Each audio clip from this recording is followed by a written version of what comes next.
It's a full moon announcement. March 6th and 7th, the sun is in Pisces, the moon is in Virgo. It's so funny because the energy always draws more people watching these videos. Why? The sun is in Pisces saying, let's get the energy up. Pisces at their best are party animals. They're waiting to have fun. They have an incredible creativity. They do makeup and they do hair and they do clothes and they do style. And then the moon in Virgo, which is always opposite when there's a full moon, says, yes, let's get the detail organized. So during Monday and Tuesday, during this full moon, here's the prayer we want to do for a full moon. Help me manifest my dreams. This is a really powerful conversation. Pisces is the dreamer. They have the gift of imagination. They have the gift of being able to create without even thinking. It's like a fluid energy where the music comes through their heads and they're feeling emotions and they've got creativity. And then Virgo goes, really? I need a list. I need you to make a timeline. I need deliverables and I need a team.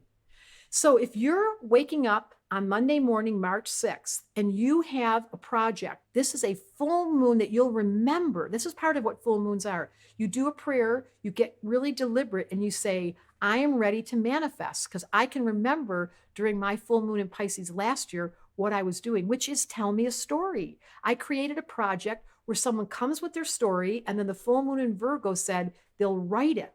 Now, that's my version of my story. It's tmas.co, a project that I designed in a meditation. This is so Pisces. It came to me in a meditation. Then I wrote it all down, Virgo. I organized my team, and now I teach it to all the people that want to learn how to bring their dreams into reality. So that's the energy.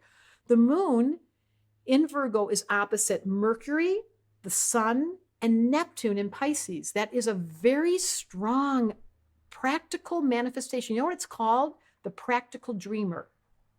Pisces is the dreamer, the Virgo is the practical. The sun in Pisces is in a great relationship to Uranus and Taurus. So there's that factor, which is just a subtle aspect. We call it a sextile. There's 3 planets in water and 3 planets in earth. That describes mud.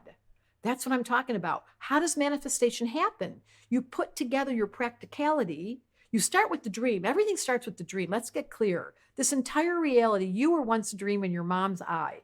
You were once a dream in your own vision about what you wanted to be when you grew up. So everything starts in dreams. Then the next step is, how do I get grounded? So on the 7th, there's a T-square because while the sun's in Pisces and it's opposite the moon in Virgo, it's squaring Mars in Gemini. See the square? 2 planets opposite, full moon.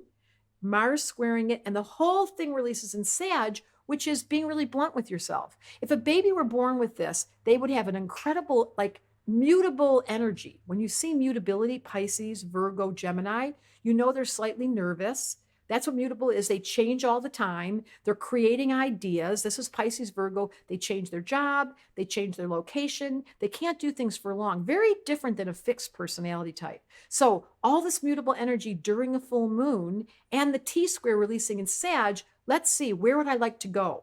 It's a wonderful time to ask yourself the question, if I wanted to plan a trip during this full moon because I'm all excited, where would I want to go? Dream it? Practicalize it? Is that a word? Mars and Gemini, write it all down. Sag, we're going for it. It's the quality of astrology that activates people, that gives them the get up and go, or they get lazy, they get redundant, they get kind of tired, they get kind of bored.